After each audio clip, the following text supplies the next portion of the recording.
네, 안녕하세요. 점프 투 스프링 부트 4회차 내용입니다.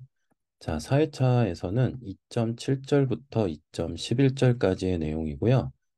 여기서는 주로 그 화면에 대한 내용들을 좀 다뤄볼 예정입니다. 그리고 루트 URL, 서비스 클래스, 그리고 URL 프리픽스 이런 개념들을 다뤄볼 계획입니다.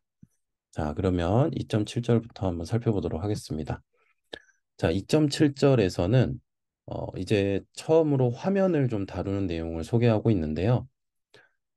그 이제 질문을 DB에다가 저장하는 내용까지 살펴봤었고, 이제 이 주소를 요청했을 때 화면에다가 그 DB에 담겨 있는 질문의 목록을 화면에 출력을 해보고자 합니다.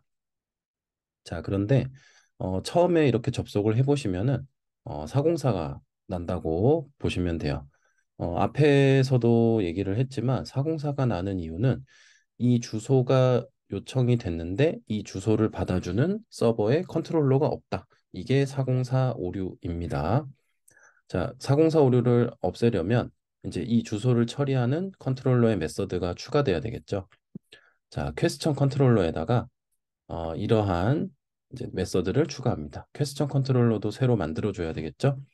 자, 퀘스천 컨트롤러는 그 앞절에서 그 패키지로 구분을 했던 퀘스천 패키지에다가 컨트롤러를 추가하고 반드시 어노테이션을 붙여줘야 됩니다. 그리고 네, 겟매핑, 그다음에 리스폰스 바디로 이렇게 작성을 한번 해보세요. 자, 리스폰스 바디는 그냥 텍스트를 화면에다가 어떻게 보면 바디를 뿌려준다 이런 의미인데 그래서 이렇게 퀘스천 리스트라는 것이 그냥 글자로 표현이 된다라고 보시면 됩니다. 자, 그런데 이제 이거를 글자로 표현하는 것이 아니라 템플릿을 이제 사용을 해볼 건데 자, 템플릿이라는 거는 이제 화면을 직접 처리해주는 네, 그러한 방식을 얘기하는 거고요. 자, 그래서 여러 가지 템플릿 엔진이 있는데 뭐 타임리프, 뭐 스택, 그루비, 프리마커, 벨로시티 이런 것들이 있는데 가장 뭐 스프링과의 호환성이 높다고 하는 네, 타임리프를 사용해 보도록 하겠습니다. 자, 타임리프를 사용하려면 또 디펜던시 추가를 해줘야 되는데요. 자, build.gradle 파일에다가 요 두 줄을 추가해 주시면 됩니다. 자, 그리고 네, 리프레시 그래들 프로젝트 해주시고 이 이제 템플릿을 사용하기 위해서는 지금까지 사용하지 않았던 이 템플릿 폴더를 사용을 해야 됩니다. 얘는 src 메인의 리소시즈 디렉터리 안에 들어 있습니다. 그리고 퀘스천 리스트 HTML을 만들어 주세요. 자, 여기서 반드시 HTML 파일 이름은 네, 퀘스천 언더바 리스트 이렇게 만들어 줘야 됩니다.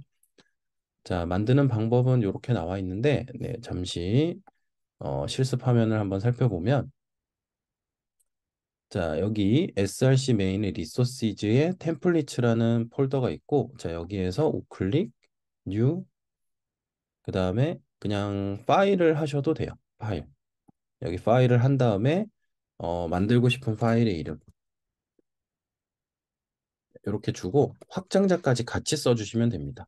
저는 지금 이미 있는 상태이기 때문에 에러가 발생을 하게 되는데 어쨌든 처음 만드실 때에는 이렇게 어, 파일 이름과 확장자 이름까지를 다 써서 만들어주면 되겠습니다. 자, 그리고 이렇게 내용을 작성을 해보고 그 다음에 이제 실제 파일을 띄우기 위해서는 리스폰스 바디는 필요가 없고요. 그 다음에 여기 리턴 타입은 스트링, 그 다음에 여기 리턴에 오는 부분은 이거는 HTML 파일의 이름을 작성을 합니다. 출력할 HTML 파일의 이름. 그래서 아까 question underbar list HTML을 만들었어요. 그래서 요 이름을 그대로 써주셔야 돼요. 자, 그렇게 해서 실행을 하고 요 주소를 요청을 해보면 요 question underbar list HTML에 작성한 내용이 네, 브라우저에 이렇게 보여지게 됩니다. 자, 다음으로는 이제 데이터를 템플릿에 저장하는 부분인데, 자, 컨트롤러를 조금 수정을 합니다. required ARGS 컨스트럭터를 추가하고요. 자, 요거는 이제 레파지토리를 이렇게 주입받는 내용입니다. 요거는 이제 생성자 주입 방식이라고 합니다. 생성자 주입 방식. 그래서 그 스프링 객체를 이제 사용할 수 있는 그런 방식이고, 자, 그래서 DB에서 이제 데이터를 조회해서 그거를 모델에다 저장하고 데이터를 출력해 주려고 하는 그런 내용이 여기에 작성이 되어 있어요. 자, 이 모델이라는 거는 화면에다가 뭔가를 데이터를 가져갈 때, 그럴 때 이제 모델이라는 객체를 이렇게 매개 변수로 작성을 해주고, 자, 이제 레파지토리로부터 전체 조회를 해서 그거를 리스트로 가져오고, 요거는 그 앞에서 테스트 코드 할 때, 네, 살펴봤던 내용입니다. 자, 그리고 모델점 애드 어트리뷰트를 이용해서 그 가져온 데이터를 담아줍니다. 그리고 요 화면으로 이동을 하는 거예요. 자, 그래서 퀘스천 언더바 리스트를 이제 수정을 했는데, 자, 요렇게 요게 이제 핵심인데요. 이거, 네. 자, 요 부분이 핵심인데요. 자, 데이터가 한 개가 아니라 여러 개이기 때문에 반복문 개념을 쓰게 됩니다. 반복문. 네. 그래서 TH2치라는 걸 사용하게 되는데, 앞으로 보시게 될 이제 TH로 시작하는 그 속성들이 있습니다. 요것들은 다 뭐냐면 타임리프에서 제공하는 속성이다라고 보시면 돼요. 그래서 요 TH2치 같은 경우는 이제 반복문을 처리하는 그런 형태인데, 자, 여기서 이제 퀘스천 리스트라는 이름으로 담았죠. 얘를 이제 반복해서 접근하기 위해서 여기다가 그 퀘스천 리스트를 그대로 그 이름을 그대로 여기다가 네, 작성을 해줍니다.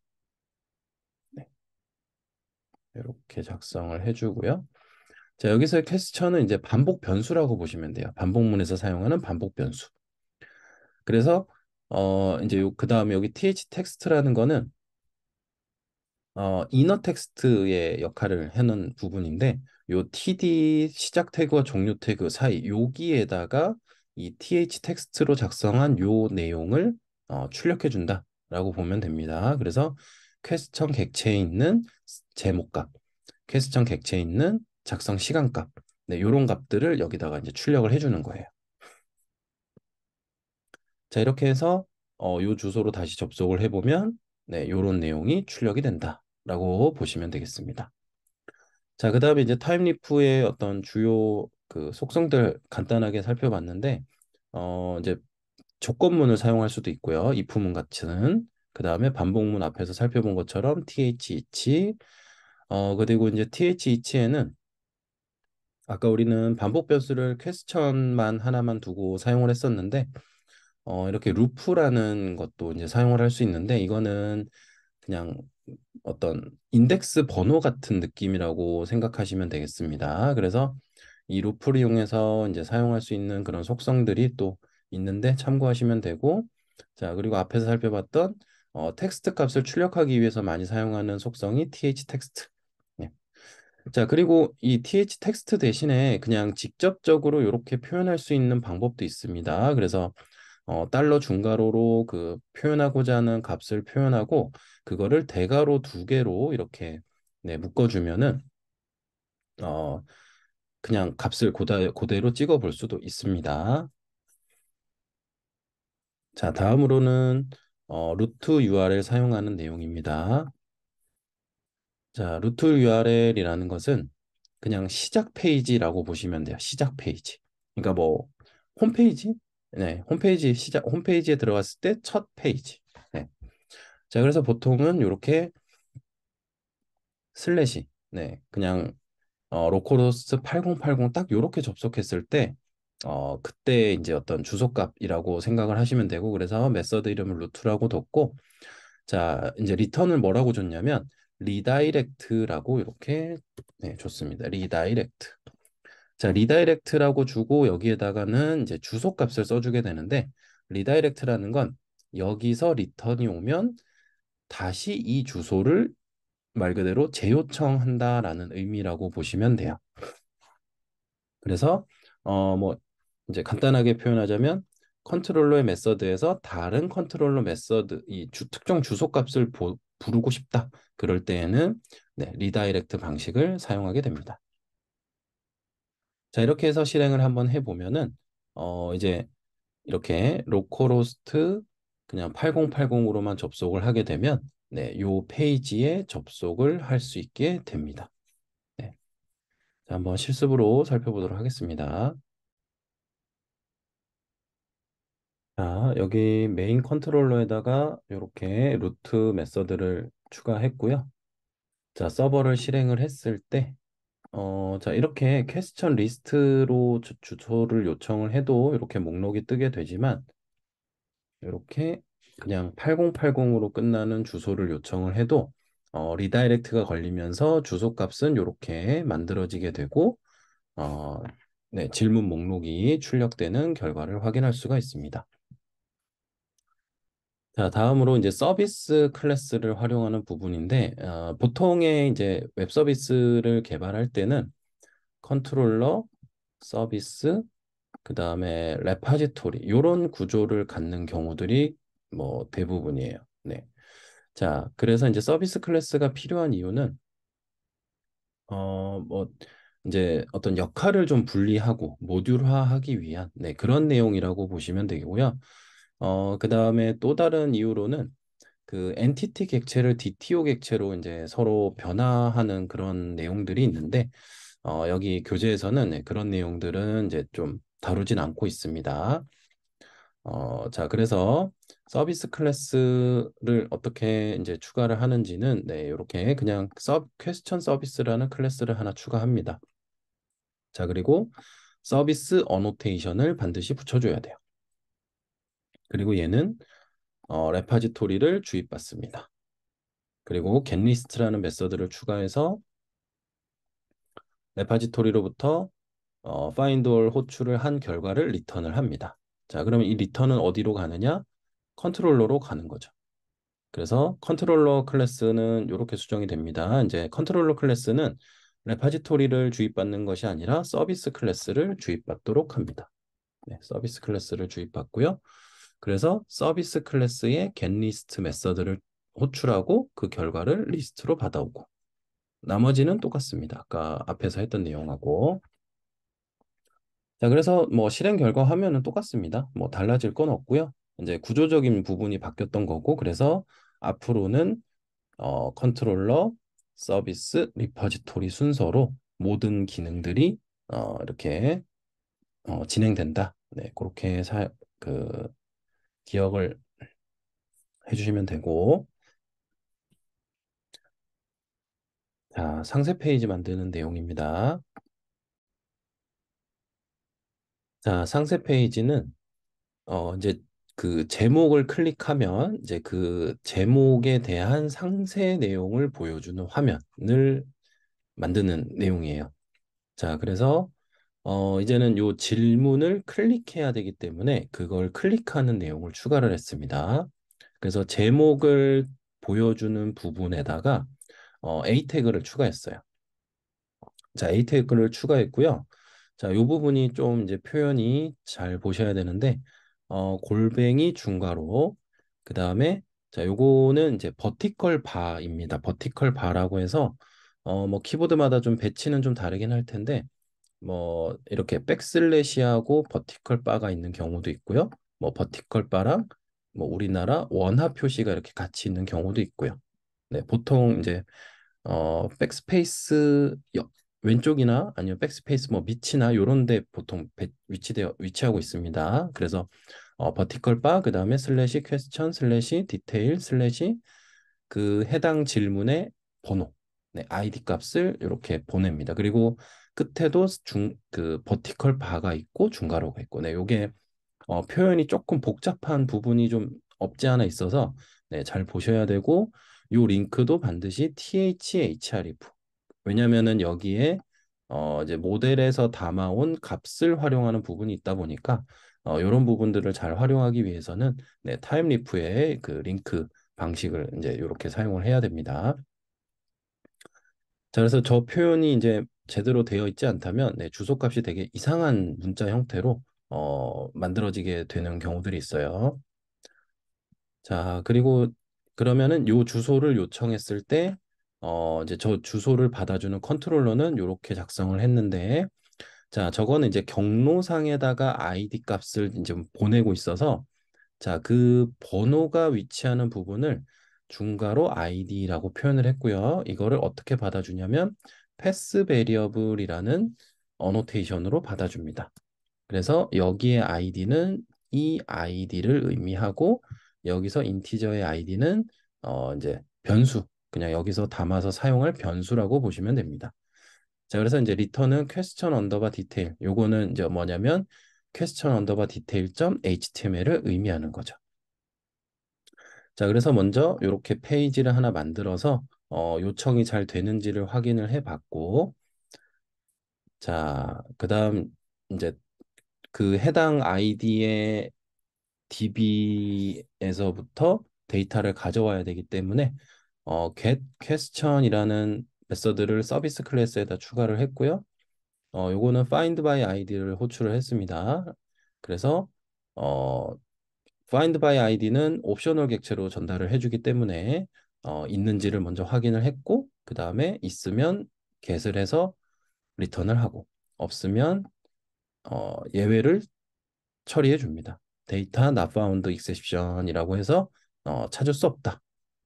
자, 그래서 요 예외 처리를 하기 위한 예외 클래스를 또 추가를 했습니다. 자, 그냥 SBB 패키지에다가 데이터 not found exception이라는 클래스를 하나 추가하고요. 이거는 이제 HTTP 스테이터스 코드를 직접 주기 위해서 response status라는 어노테이션을 사용을 했고 스테이터스 값은 not found, 뭐 번호로는 404 에러라고 보시면 됩니다. 자, 그래서 이제 그 해당 메시지를 같이 보여주도록 네, 그렇게 그 예외 처리 메서드 클래스를 또 추가를 해줬습니다. 자, 그러면 이제 컨트롤러에서는 얘를 활용을 해야 되니까 컨트롤러의 그 아까 처음에는 요청만 받아주는 내용을 했는데 이제는 서비스에서 데이터를 가져오고 그 가져온 데이터를 모델 객체에다 담아서 이제 퀘스천 디테일로 넘어가는 내용입니다. 자, 그러면 이제 상세 페이지에서는 그 가져온 데이터를 실제로 이제 보여줘야 되기 때문에 또 th 텍스트를 이용해서 이번에는 반복문이 아닙니다. 왜냐하면 퀘스천 객체 하나예요.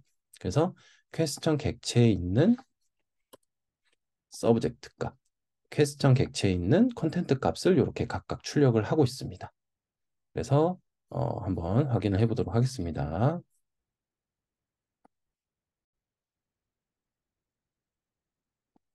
자, 컨트롤러에 이렇게 네, 추가했고요. 자, 그 다음에 서비스 클래스에도 이렇게 get question 메서드 추가했고요. 자, 그 다음 이제 예외 처리를 담당하는 데이터 not found exception 클래스 여기 그냥 상위 패키지에 이렇게 추가가 되어 있습니다. 자, 그래서 실행을 해서 리스트로 가보면 이제 제목에 이렇게 링크가 달려 있는 형태가 됐죠.